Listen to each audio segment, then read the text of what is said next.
avoid puns, but it was there. All right, Kristen, it's 9:40. Take it away for us. All right.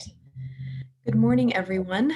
My name is Kristen. I'm a chaplain resident at Aurora St. Luke's South Shore, and it is my privilege to introduce to you today Reverend Don Helton, who's going to be talking to us about things chaplains would like you to know about Native American patients.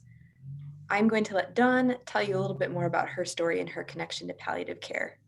Dawn, take it away. All right. I'd like to begin by saying hello in Ojibwe, which is my native language. So Anin, which is hello. Nindaja, Reverend Don Helton, Anishinabekwe, Ni Dodame Wabzeshi. So what I just said to you was, hi, greetings. My name is Reverend Don Helton, Anishinabekwe, which is my Ojibwe name. And I'm a member of the Martin clan of the Ojibwe people. And so what that means is I'm an enrolled member of the Lakudere Band of Lake Superior Chippewa, located up near Hayward, Wisconsin. And in case you don't know what an enrolled means that we get this little ID card, which gives us our treaty rights on the back. And so this is what we do when you're enrolled in a federally recognized tribe. So what I would like to bring to you today, Michelle asked me to do this. And at first I thought, well, what value could I bring to people who are so knowledgeable already? And I'd like to express, I believe, the power of narrative, the power of story and healing. And what first brought me to end-of-life care was my grandmother was a traditional healer. And she attended many, many, many deaths on the reservation and outside the reservation when I was growing up as a young girl in northern Wisconsin. And I was her assistant. So at a very young age, I was introduced to the many traditional ceremonies surrounding death in our Ojibwe culture. So fast forward that to a long time and a whole different lifestyle. In 1988, my own father was dying of cancer at Mount Sinai Hospital in Milwaukee. And we hesitated and hesitated because my dad was a traditional Ojibwe person. He was not a Christian. And so we hesitated to take him into the hospital setting to die for his end-of-life care because we knew that we wouldn't be able to have our own rituals surrounding his death. But medically, it was necessitated. We had to take him to the hospital. And it was a struggle from the minute we got there with the doctors, with the nurses. They would start to say, you can't have all these family members. And in Native American culture, death is a communal experience. It's not an individual, in a hospital bed, in a room by themselves. So my family was ejected. They were trying to throw the family out, and there was crying and gnashing of teeth and many things going on. And as my father was close to death, we summoned a traditional healer from northern Wisconsin named Archie Mose, was a very well-known healer at that time.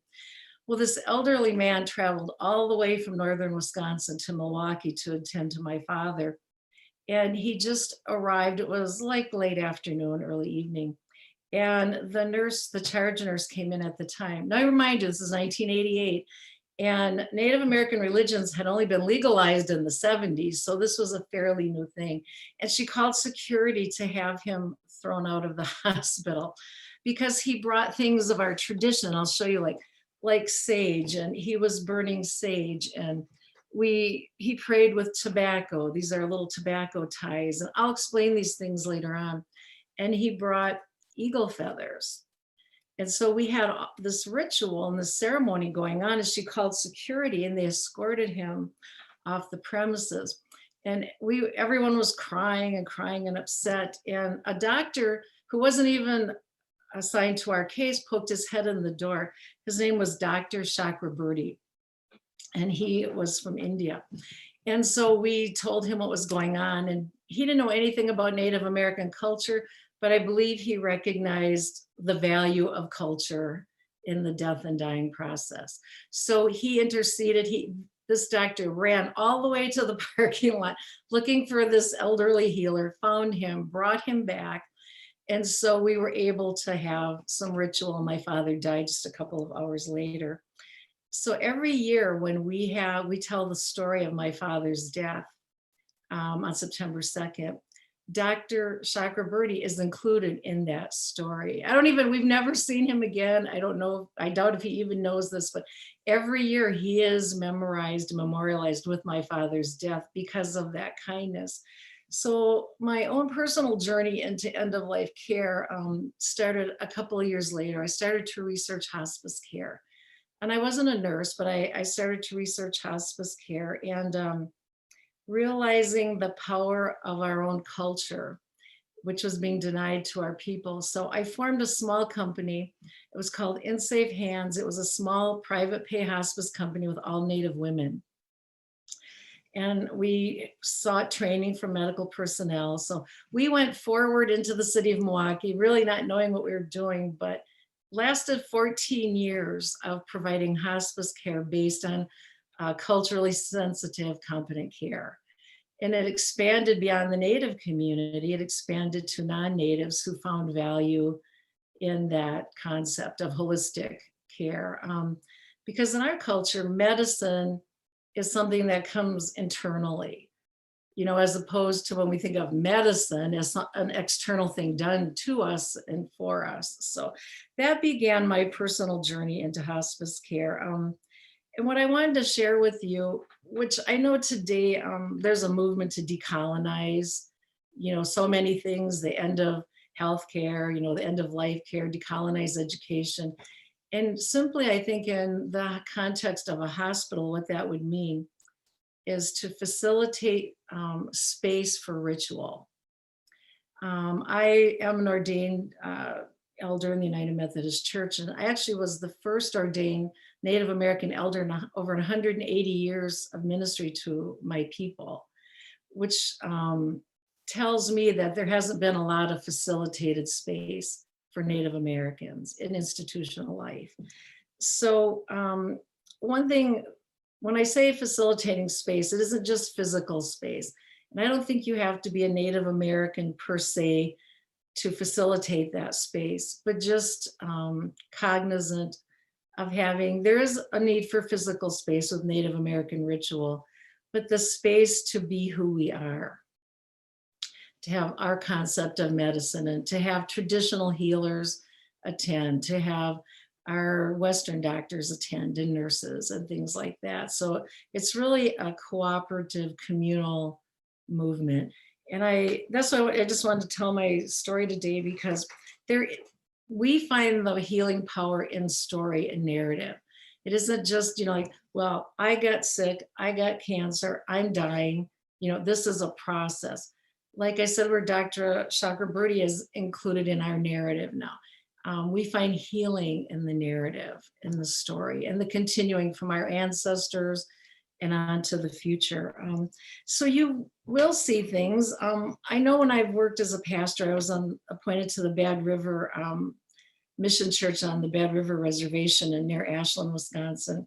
And I discovered that being mixed race, my father's Indian, my mother's white, that I was kind of like a bridge and a shield for Native people when they would go to the hospital. Because I spent a lot of my time interceding on behalf of Native people in the local hospital, being a pastor, because it was like, there was not that understanding at that time. And this was back in 2004. I met Michelle, and she was my CPE director then. So this was just like a work in progress with the hospital in northern Wisconsin and the tribal people. So having spent many hours, like interceding, kind of being a shield between, or, an explainer, we worked on getting a space in the hospital there where people could come and have some Native tradition. There could be smudging, which is like, maybe about sage, the burning of sage. An elder from our church and the tribe actually presented the hospital with an eagle feather. So when Native people go there now, they have eagle feathers to pray with. They have smudge, sage that they can burn. So there's actually a dedicated space for that.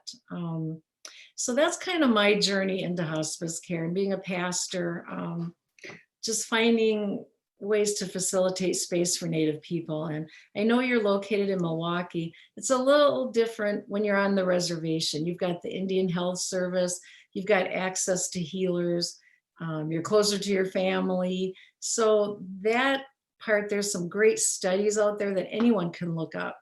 I think Mayo Clinic did something called Spirit of Eagles back in 2005.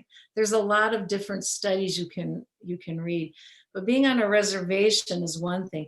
Being an urban Indian is kind of like what we call invisible Indians. Like nobody really sees you, they don't know you, you're not in a huge community. Maybe you're just, you come to the city for work. But the city of Milwaukee, the demographics, there's actually more Native American people in the greater Milwaukee area than there are on any one reservation in our state. And we have 11 tribes in our state. So there's a big need, I would say, to have culturally competent care in the greater area of Milwaukee. And so those people in the urban setting, that's a little different dynamic, because sometimes as a chaplain, you'll be the one to seek out traditional healers and sources to bring into them that they maybe not be aware of, they maybe don't know. So it'd be a good idea to keep track of all the, like they have the Oneida Social Center. So there's different organizations, Gerald Ignacy Health Clinic, things like that are great resources for you to be able to reach out and bring people in to attend to Native people. And a lot of times people, and every tribe has different traditions, and I thought for a long time, there was one paradigm that, Native people don't want to talk about death because it's taboo, and if they talk about death, they think it will happen. And while that could be true for some tribes, that's not really, every tribe doesn't believe that. Like Anishinaabe people, death is considered a natural part of life to us. So sometimes we talk more about death than we do life sometimes. So there's different things, but there is a core universal belief that was done in a study, I think it was back in 2018. And I have this here. So the core of universal tribal beliefs is belief in a higher power. That's a universal belief. All living species have spirits. Mind, body, and spirit are interconnected. Wellness is balance among mind, body, and spirit. Natural unwellness is breaking of sacred or natural law. Unnatural unwellness is summoning harmful or destructive intentions. Each person is responsible for their own wellness through active self-awareness. So that's been kind of put down as a basic universal core beliefs of most tribes and all tribes in the United States. And there's over 500 tribes, and every single culture has a different belief and ritual around death. My own, being a Christian, being Anishinaabe, being descended from Europeans, very mixed cultural background. So I have the ability to sometimes balance all of those for Native people at end of life, all the way through the dying process. I have been out to Arizona. I've worked a little bit with Navajo and Hopi people, and that's different. So I am discovering all the differences in all the different tribes. There's so many things out there and so much to tell, but I think for the end of life, even the phrase end of life, when it comes to Native people, we don't see end of life. End of life sounds so weird to us. It's like, what do you mean end of life? This is just part of life. This is some tribes, this is like the best part of life, So the end of life phrase sometimes doesn't resonate. So when you're reaching out to Native people to provide end of life care, just be aware that term alone is very strange to many Native people. And I know we like to work with advanced directives, written advanced directives, and that's a little touchy with Native people that come from an oral culture. And it takes a long time to build trust in relationships. So I would start traditionally when I work with Native people, I would start working on an advanced directive, like when I first met them, whether they were ill or not, to start to have that family conversation. Because usually by the time an end of life issue arises or cancer, it's almost too late to even have that discussion with a lot of Native people. So that's an area of sensitivity right there that I found working with people in end of life care. And like I said, there's so many just wonderful resources out there. There's a nurse who's doing some research out in South Dakota with the Lakota people and trying to have something updated and shifting paradigms. I think sometimes for Native people, people think our cultures are just never move. They're stagnant, you know, and they're not. They're ever evolving and moving, and paradigms are changing, and things are opening. And I think not so much. I know myself from being in a hospital. Native people, when chaplains approach Native people, right away there's that block of Christianity because of the history of Native people with the church. So sometimes it's to work past that. But there's a great respect for spiritual people in Native culture. So I don't know your experience, but I had a lot of experience in northern Wisconsin. And Michelle knows this. I ended up going from tribe to tribe to tribe to hospital. And I would meet wonderful people like Pauline White Rabbit or Brenda Snowball, who are in end of life care. And one was like in a long-term facility, who had no one to facilitate or help their spiritual life. So we have tobacco. Native people pray with tobacco, and it's different in every tribe. This is a little tobacco tie where we put tobacco in a cloth. But I would have elderly Native women, you know, sneaking these into my hand, you know, during our visit going, would you pray for me outside? Would you place this outside? Would you place this on a tree for me? Would you place this in the water for me? So I think that's another concept that sometimes Native people think they have to hide who they are when they're in institutional care. And so I spent a lot of time, it was kind of like a little secret, you know, between me and the people, because of that fear of not being able to express yourself freely for so long until the 1970s. I think for end of life, or like I say, we like to say the beginning of real life is what we say in Anishinaabe culture, is that it's a team approach. You cannot underestimate the value of family. And if you ever want to go to an emergency room with a Native American has an emergency, you'll see like maybe 30 people will show up in the emergency room. We surround our people when there's something happens, or if there is a hospice situation or whatever it is, they're surrounded by a community, which may be a little overwhelming for a lot of people that work in institutional care. So I'd like to open it up if Kristen has, if you have questions, I mean, I'm more than willing to answer anything that I possibly can answer for you. But like I said, you can just really go out there and strike up some relationships with Native people before they're in a crisis or before they're in an emergency. You'll find out that people are really open. A lot of issues out there about identity right now, about decolonizing everything, and just strike up some relationships before you get to that point. And I think it'd be really enriched and gratifying doing that. So any questions? Thank you so much, Dawn. We have a question in the chat from Wendy. She asked, what are the best words to use when discussing advanced care planning or end of life? You know, what I would do is just, I would use the typical words. I would just use end of care, advanced life, but then I would also ask them what their words they're comfortable with. What words are you comfortable? And that's where narrative comes in. That's where you'll get the story. It isn't that you can't use those words. It's like, just make a space for their words too. You know, like an elder in my community would probably say, like I just said, you know, end of life care, are you crazy? This is the beginning of, this is a natural part of our life. So just give them space for their words and just feel it out and do the best that you can to work with them. Mm-hmm. And Marty, you have a question?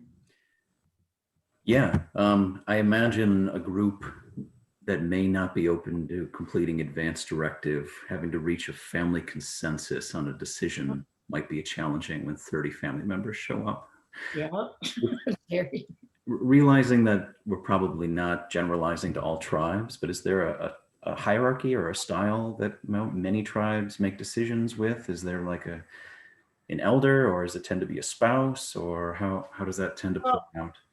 I think Indian Health Services is doing a lot of good work right now and training and teaching and educating about things like advanced directives, through the Indian health clinics, but that's usually on the reservations. Um, my experience is it's a family decision. But like I said, if you're in a situation where you have a structure, you're on a reservation and you have a clinic, go through that Indian health clinic. And like I said, Indian Health Services is putting out a lot of good material to the Indian health clinics. And the clinics are very much upgraded now and modern. And, so I think that's a good place to go. In an urban setting where you're more likely to have smaller groupings and smaller families, I think it's just the traditional, the husband, the wife, the kids, the immediate family. Wonderful. Thanks, Dawn. Kelly asked if you think that Native people feel like healthcare is more open to their cultural needs and differences now than it was in the past. I think everything is open more now than it was in the past because we have a lot more public persona out there. I think our culture is out there more through through public culture, through movies and books and things like that. And like I said, it was in the 1970s before we legally could practice indigenous religions. So it's a lot more open now. Just that the fact we're having this discussion would never have happened. Like even back in 1988, with my own father's experience. And then I began hearing, as I went out and told his story, in Native circles, I began to hear just horror stories coming back to me, of just the insensitivity and, thinking this is a dead culture. This is like a pagan religion. I mean, they were called pagans and these are by hospital chaplains, and people like that, this is paganism, we're not going to do this kind of stuff here. So I think things have grown greatly to being open to other cultures right now. So I think it's a perfect time to start having these great conversations.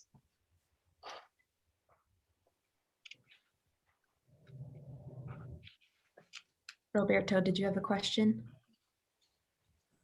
Dawn, Mhm. Tlasokamati. That's thank you in Nahuatl. I come from Mexico and my heart is Indian. I mean, Indians from Mexico and North American Indians helped me get my soul back.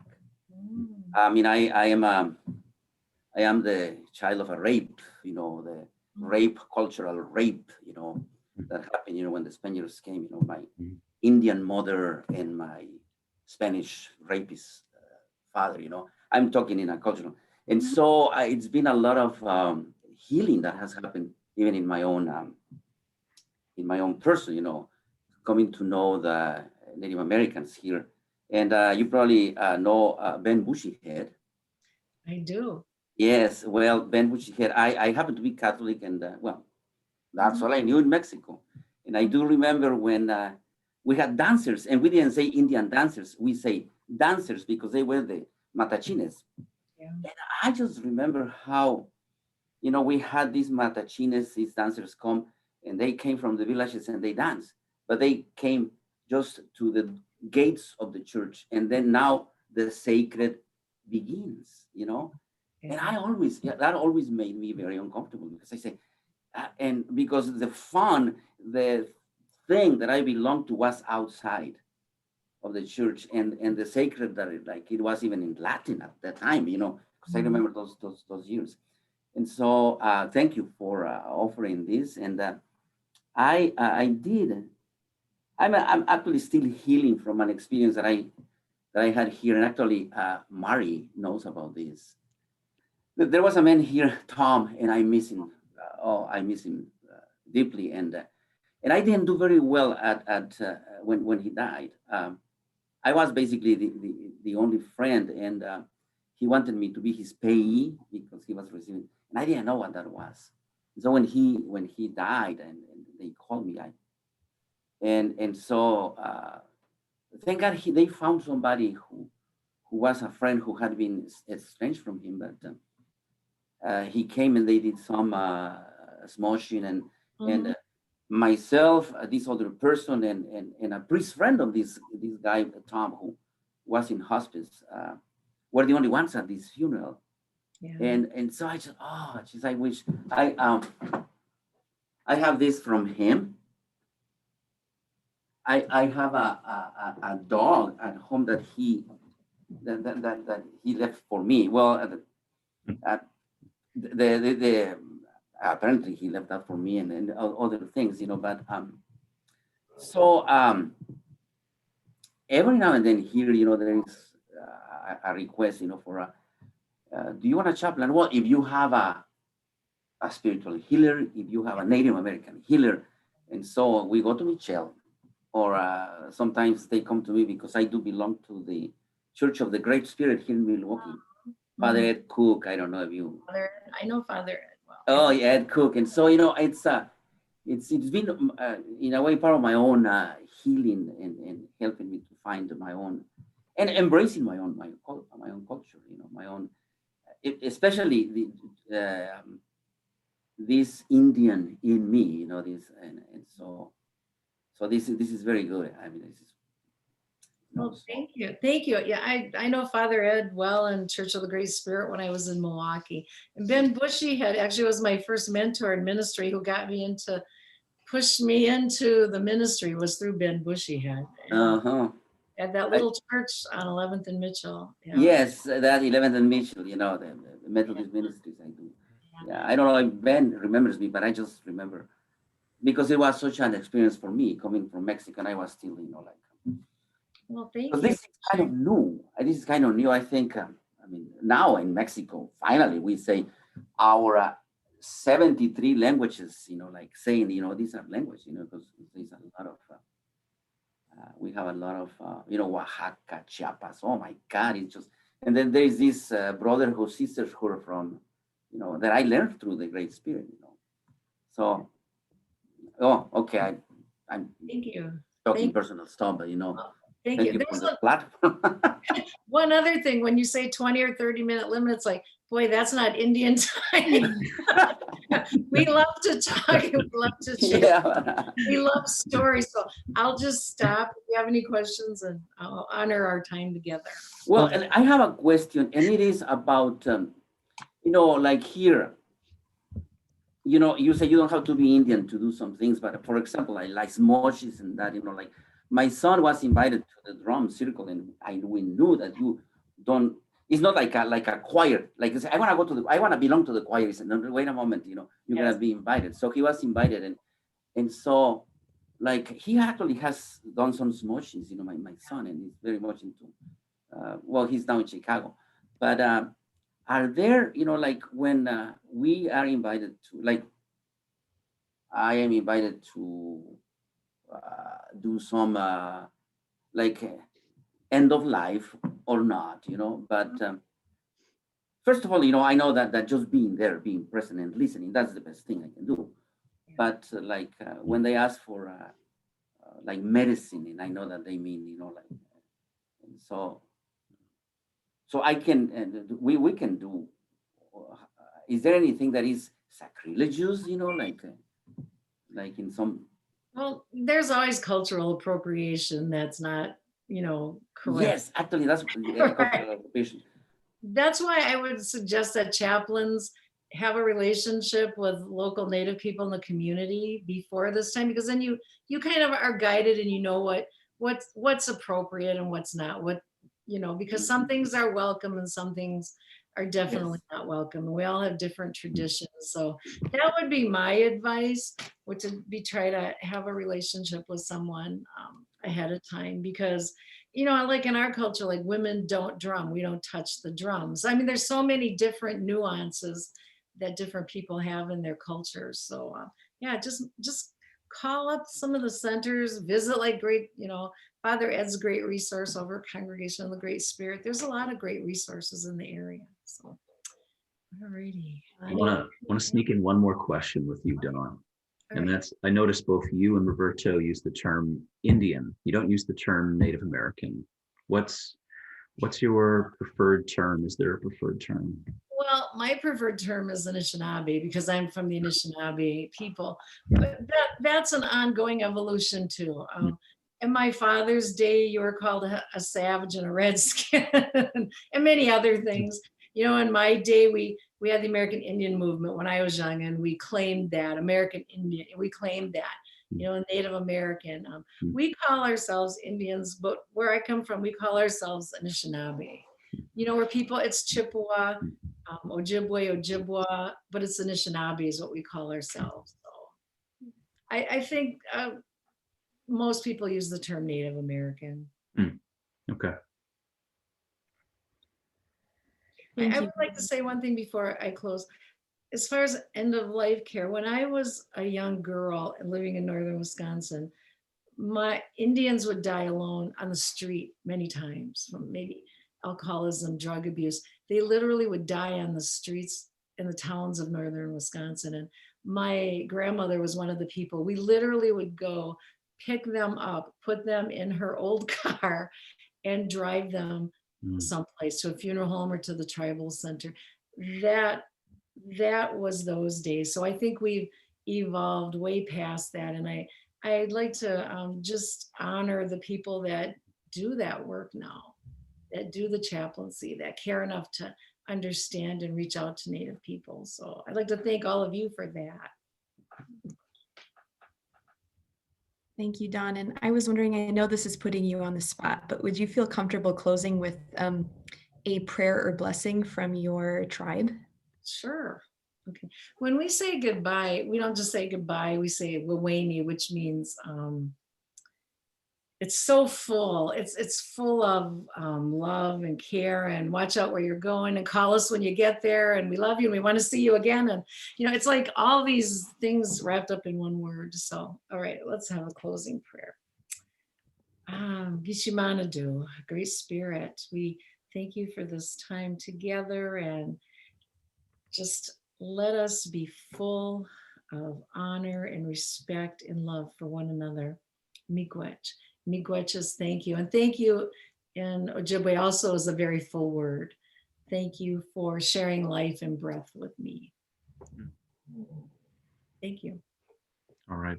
Thank you, Dawn. We really appreciate your time today. Thank you. Bye-bye.